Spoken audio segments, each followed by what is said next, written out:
Docket is proposal number 223. Is the author present? I am. Are there any amendments to the proposal?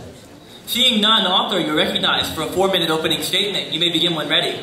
Thank you, Sir Chair. Rogers, Oklahoma. And I would like to reserve my right to yield the remainder of my time to my summation. That is your right. Thank you, sir. The possibility of death is one faced each day by far too many Americans who cannot afford to buy their pharmaceutical drugs necessary for their survival.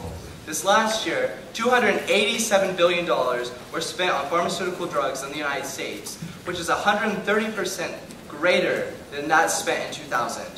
What is the rationale given by pharmaceutical companies for these steadily increasing prices? Research and development. Companies must cover their costs, and they are certainly entitled to make a nice profit.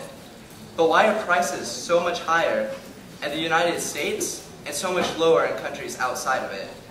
Why is it that in Canada, pharmaceutical drugs identical to those in the United States are 34 to 60% cheaper than in the United States? And why is it that a breast cancer drug, tamoxifen, is 1/6 the price in Germany than it is in the United States?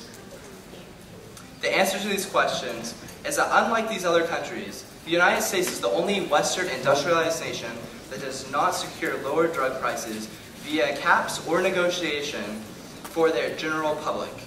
By placing caps on profitability of pharmaceutical drugs, yet still allowing for all research and development costs, we can ensure accessibility to life for so many who couldn't be afford, and grow the pharmaceutical drug market and its companies. Before I continue, I would like to explain this proposal so it's very clear what it does. The FDA will analyze the company's research and development costs and allow for them to pay for these costs. In addition, it will allow them a certain amount of profitability on top of that, nice enough to definitely keep the company going with lots of prosperity. Again, this allows to cover all research and development costs and gives them lots of profit. I would like to yield the remainder of my time to my summation. Thank you, Delegate. By your actions, you've yielded 2 minutes to your summation. Corey Lipschutz, New Jersey delegation. Thank you, Mr. Chair. The pharmaceutical industry, a type of business, and a multi-million-dollar business for that matter, an industry that provides thousands of jobs across this nation, particularly in my great home state of New Jersey. With a product that provides medical treatment, it is sometimes difficult to realize the fact that there are still corporations in a capitalist society. If the demands of these products allow corporations to charge the prices they do, then the government has no right to cheat a corporation of their rightfully earned profit. If pharmaceuticals are indeed necessary, which I am no means suggesting to be false, the onus of cost falls upon, if anyone, the government, not the pharmaceutical corporations. However, the government does not want to subsidize these costs to the degree that this proposal suggests from pharmaceutical corporations. Why are these for-profit corporations expected to pay? The fact is, these costs by pharmaceutical corporations are legitimate and the profit is relatively reasonable. The only other industries I can recall to have similar price regulations are utilities. The difference here is utilities are controlled monopolies. The pharmaceutical industry is far from a monopoly. Regardless, this proposal intends to set a new precedent on the rights of a private industry. Despite pharmaceutical companies not bearing an expectation to subsidize their products, many companies do anyway.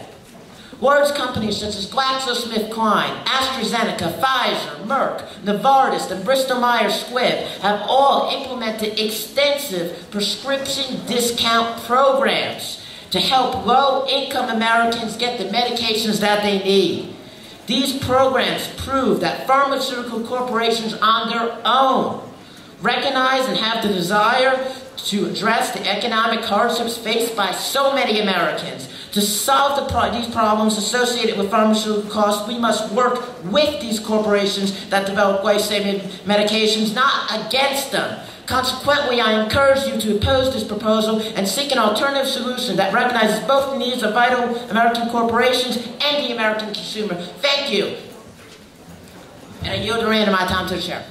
Delegate, you're recognized for 2 minutes. Alias Van Hoy, Republic of Texas. I'd like to reserve the right to yield my remaining time to the author's submission. Yielding is not in order on intent speeches, I'm I sorry. asked him. Okay, apparently it's not. I'd like to applaud the author on the intent, content of its proposal. It helps to keep the FDA from being undermined, and the FDA, as far as it stands now, it can be easily undermined, which is something we need to improve on, but this would improve on it to begin with. And this also helps regulate prices and eliminate gouging.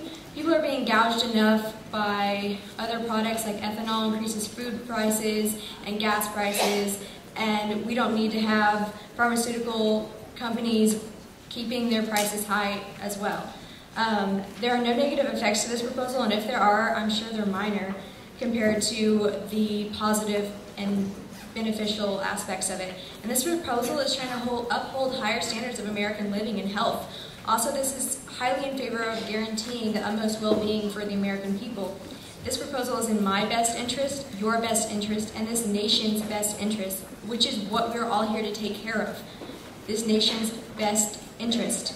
And people are dependent on pharmaceuticals, and they have been, and they always will be. So this is not a market that is in danger of going anywhere. So they don't need to treat people with disrespect as far as gouging, and we can be treated with fairness and fair prices. So this also ends illegal trades under the rug and over the border. I yield my time to the author's submission.